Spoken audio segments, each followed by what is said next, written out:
हान्जानि थामथि बोसोरसालिया जथुम्मानि गेवलां मेला जानानै थांबाय। दा बे गेवलां मेलाव आसामनि hello guys, welcome back to my पि थांखि ब्लग चैनल। आरोबाव आङो गोदान मोनसे भिडिअ लानानै फैबावनाय जाबाय। आसा खालामो भिडिअखौ नोंथांमोना जोबजासे नायलांगोन होननानै। स' लोगोफोर, जोङो नुनो मोनदों मैयानि समावहाय क'क्राझार जिल्लानि सिङाव थानाय चन्द्रपारा होननाय जायगायावहाय दानि गोदान सरकारनि इउपिपिएलनि थामथि बोसोरारि जथुम्माया गाजा गोमजायै जोबनानै थांबाय। स' अब्ला लोगोफोर, जोङो बै प्रग्रामावहाय जोंनि बर' हारिनि बिटिआरनि चिफ प्रमद बर' सार आरो आसाम गभर्नमेन्टनि chief minister doctor Himanta Biswa Sarma मामाया मा बुंदों, नोंथांमोना भिडिअखौ ससे खोनासंनानै लादो। हान्जानि थामथि बोसोरसालिया जथुम्मानि गेवलां मेला जानानै थांबाय। दा बे गेवलां मेलाव आसामनि चिफ मिनिस्टार बिथाङा बाहागो लानानै गोबां मोजां खोथाफोरखौ बिथाङा बुंनानै गालांबाय। दा बे समाव जों गोजोननाय मोनदों जे बिथाङा जोंखौ फारफ्रोमबो बिथिंनिफ्राय मदद होनो थाखाय खोथा होदों।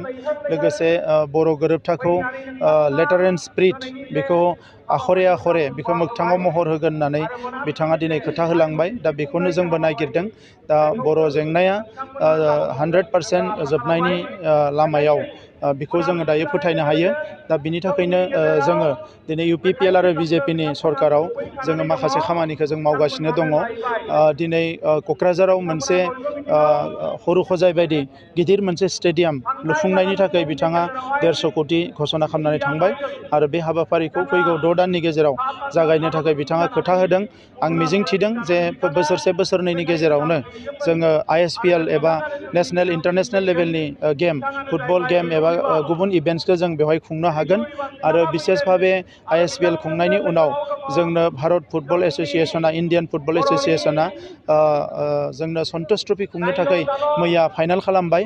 जे बड'लेण्डनि रायजो राजाफ्रा सन्टोष ट्रफीनि गेलेनायखौ बेवहाय नुनो मोनगोन। आरो बेनि गेजेरजों बड'लेण्ड ओनसोलनि जोंनि लाइमोनफ्रा नेशनेल इन्टारनेशनेल गोबां प्लेयार ओंखारनो हागोन होननानै आं मिजिंथिदों।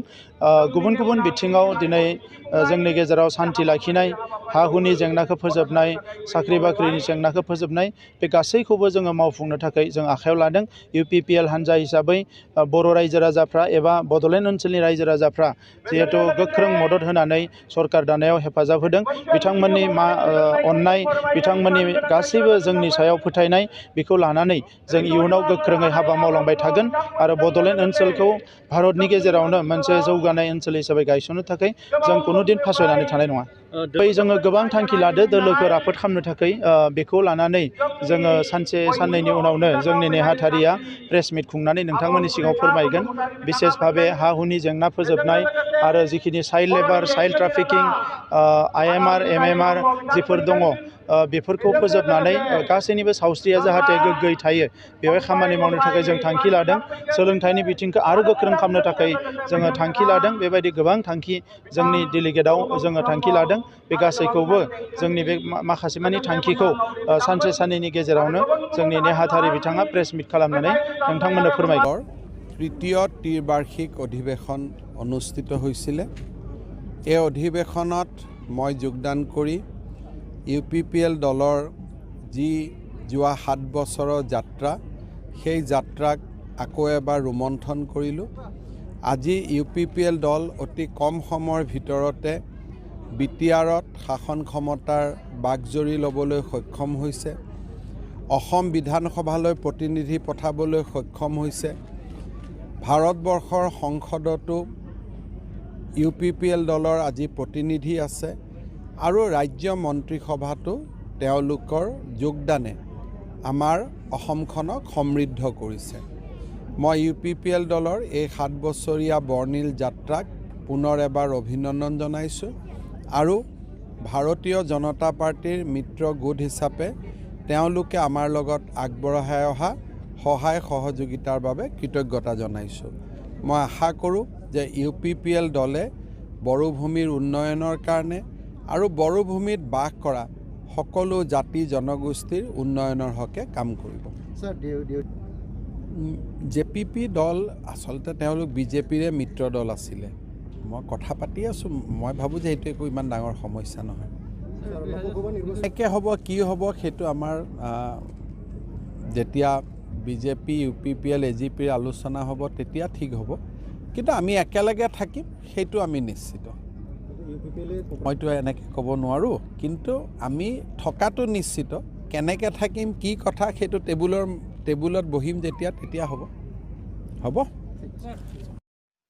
लोगोफोर जोङो डक्टर हेमन्त बिश्व शर्मा सारनिफ्राय खोनानो मोनबाय बिथाङा मा बुंखो दिनैहाय बिथाङा माखासे राइट होना गालांबाय बर' हारिनि माखासे डेभेलपमेन्टनि थाखाय गोजोननाय मोनदों बेबायदि खोथा बुंनायनि थाखाय 6 मासनि गेजेरावनो जोङो बे स्टेडियामखौ नुथारनांगोन होननानैहाय आं आसा खालामो दिनै मोनसे मेसेज होनो सानदों नैबे मैयानि जानानै थांनाय जि 3थि बोसोरारि जथुम्मा UPPL सरकारनि बेयावहाय जोङो नुनो मोनदों ओरैबायदि गाजा गोमजा समायना रमायना सुन्दरि लकेल आर्टिस्ट एन्ड बाहेरानि आर्टिस्ट फैनानैहाय बेयावहाय रंजानाय बाजानायखौहाय जों नुनो मोनबाय मेथाइ खनफैनायखौहाय जों नुनो मोनबाय नाथाय बे जायगायावहाय आङो मोनसे गेरेन्टि नुदों गाइस जोंनि बर' हारिनि गेजेरावहाय मेंटेनेन्सफोरनि थाखाय माखासे गेरेन्टि नुदों आङो बे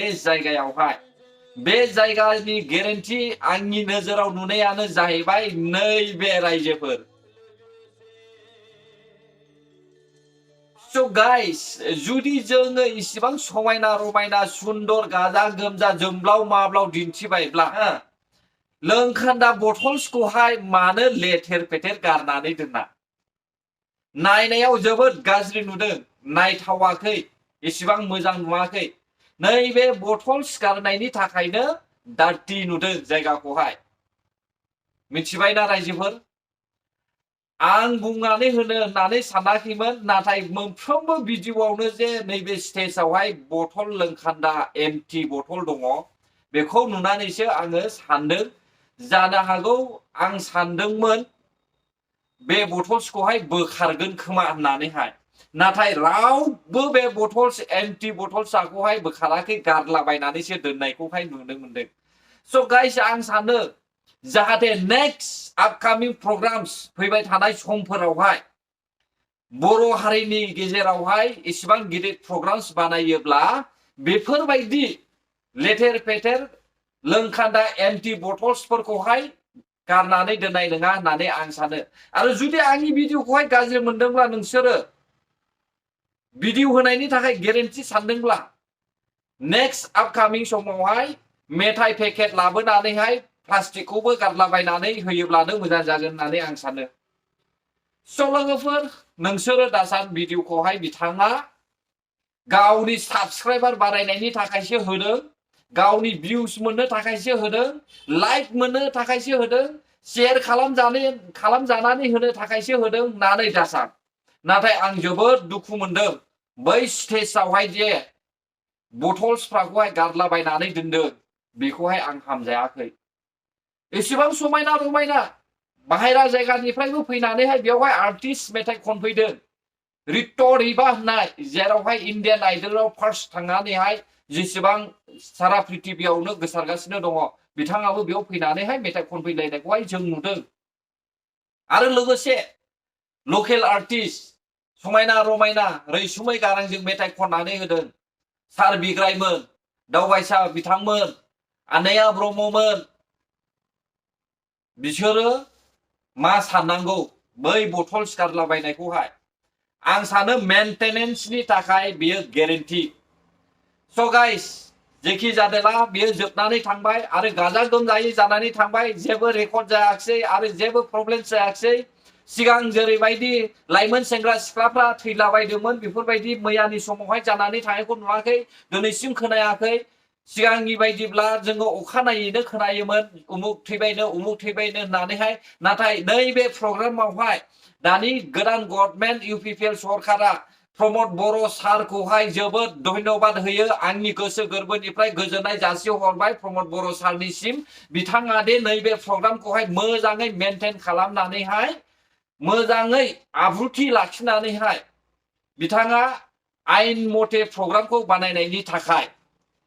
आसा खालामो नेक्स्ट टाइमफ्रावबो बेफोरबायदिनो जागोन होननानै आरो नैबे डार्टी स्पेसखौहाय माब्लाबाबो नुनाय नंबावलिया होननानै स' गाइस जुदि भिडिअ हगारनायनि थाखाय गोरोन्थि जाबायब्ला नोंथांमोना गोरोन्थिखौ निमाहा होगोन होननानै आं आसा खालामबाय आरो जुदि नोंथांमोना बे भिडिअ हगारनायनि थाखाय मोजां मोनदोंब्ला हाजासे शेयार खालामनानै हो सारा पृथिबियावनो गोसारनाय बायदि आरो नेक्स्ट टाइमफोरावहाय जायफ्रा प्रग्राम्स मेंटेनेन्स खालामगोन बिथांमोना बै भिडिअखौ गोसोखांनानैहाय मावनाय बायदि अब्ला लोगोफोर गोजोन्थों भिडिअखौ बेयावनो फोजोबनाय जासिगोन जय बर' हारिनि